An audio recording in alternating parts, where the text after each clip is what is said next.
On estime qu'en Europe, une centaine de millions de personnes parlent une langue minoritaire.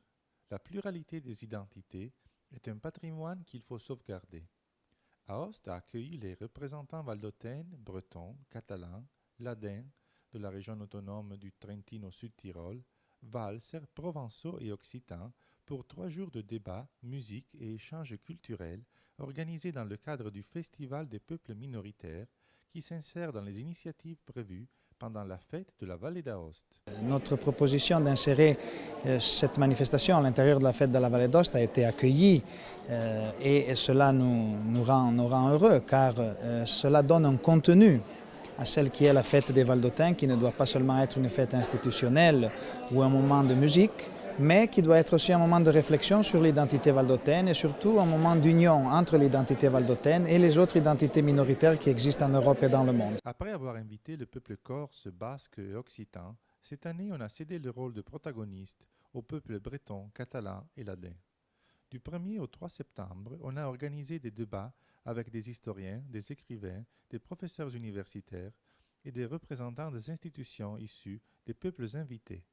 Mais le festival a été aussi un moment de fête au sens plus large.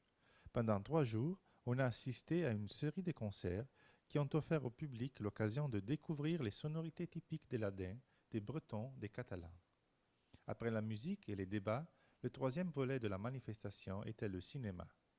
Dans la salle des manifestations du Palais régional, on a organisé la projection de plusieurs documentaires sur le thème des peuples minoritaires. Oui, je crois que nous avons la possibilité d'être un des piliers pour ce qui est des adresses à mener pour l'avenir à propos des petites identités, des petits peuples, des peuples soi-disant minoritaires. Je crois que dans ce sens, l'adhésion, chaque année, nous sommes à la 2e année du festival, de la part des minorités qui ont l'intention de faire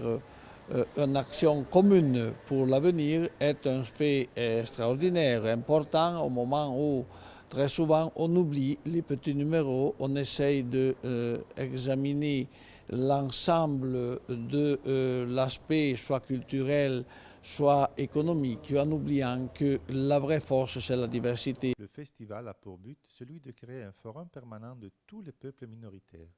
pour aider les minorités linguistiques à sauvegarder l'identité de leur communauté, tout en évoluant au rythme de la vie moderne et avoir une voix unique qui puisse être entendue par les institutions européennes. C'est un défi qui a été recueilli par le biais du Collège des études fédéralistes,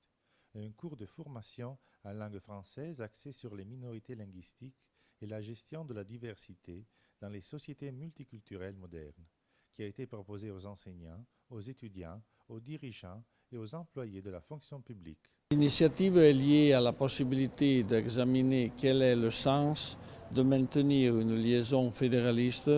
au moment où la globalisation est en train de mener une lutte pour l'homologation. Je crois que la possibilité d'avoir des confrontations à ce niveau, au niveau plus large, au niveau universitaire, au niveau des gens qui en quelque sorte font de la recherche sur ce thème, est très importante pour une petite communauté comme la nôtre.